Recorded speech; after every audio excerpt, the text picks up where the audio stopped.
So, I'm gonna make this and see how it turns out. I may or may not upload it. This is a video I've been wanting to do for a while, but I've been kind of scared to do it. But some people told me that might be a good idea and might even help some people. My name is Todd, and I'm a paranoid schizophrenic, and I thought I'd like to share some of my story with everyone. I'll start from the beginning, obviously. So, when I was about 10 years old, I started hearing voices and started to get the paranoia, and I originally chalked it up to just being the devil because I'm also a Christian. But I thought it was just like the devil or demons talking to me, and I thought everybody felt that way, so I didn't say anything. And then after a while, I realized that hey, this isn't normal. Most people don't hear this kind of stuff.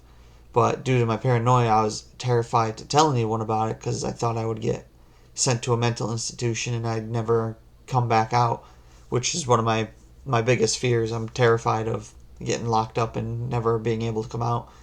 Um, I'm terrified of being falsely accused of crimes, like that kind of stuff. And so for years, I didn't tell anybody about it, and I suffered in silence. One thing that really sucked was my best friend Swade and his family used to go to vacation in Rhode Island every year, and they would invite me every year, but I was always too afraid to go. But I would make up an excuse of why I couldn't go, and I really wish I had gone because, my best friend going on vacation. It's just good times. But never told anyone, suffered in silence. I'm sure people noticed there was something wrong with me, but I didn't talk about it.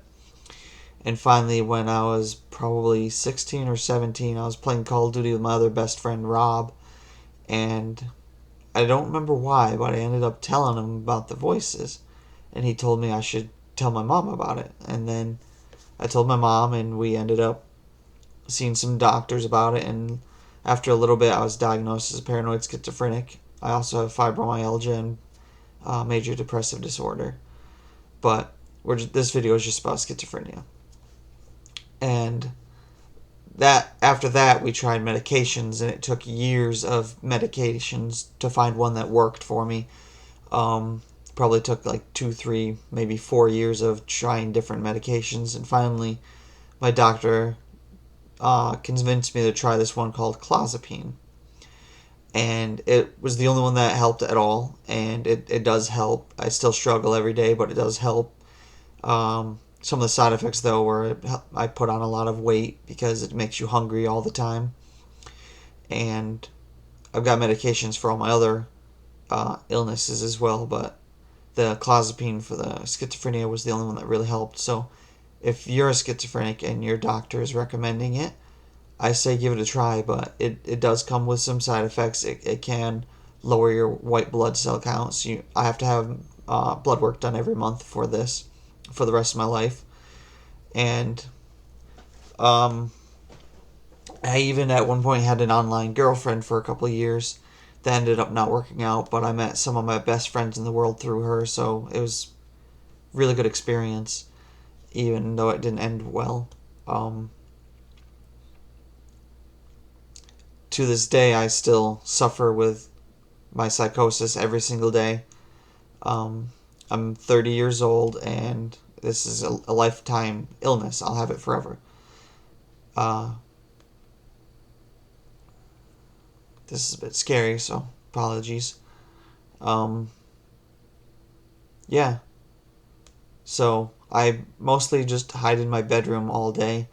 I listen to music almost constantly because it helps drown out the voices and the sounds and everything that I hear. I play a lot of video games because they help distract me from the other symptoms, but I still see and hear things that aren't there every single day, multiple times of the day. I I sleep with the lights on because when I turn the lights off, I see a lot of stuff in the dark. So I always sleep with the lights on. And when I go into the garage at night to check on our wood stoves, because we use wood stoves for heat in the winter, I always see creatures in the dark and I always hear people. And that's stuff like that. Like I see people standing in my door when my door is open. I hear and see things that aren't there. I have a lot of intrusive thoughts and self harm thoughts and voices that tell me to hurt myself. But, you know, again, it's an everyday struggle, but that's my story, and I hope if anyone finds this helpful, please leave a like and subscribe. And I just hope that if you're dealing with this kind of stuff, that you will reach out, because honestly, I would be in a much worse place if I hadn't reached out. And again, it's something I struggle with every day, and I'll struggle for the rest of my life. But it's better than the alternatives. So yeah, thank you for watching, and I hope this was informative.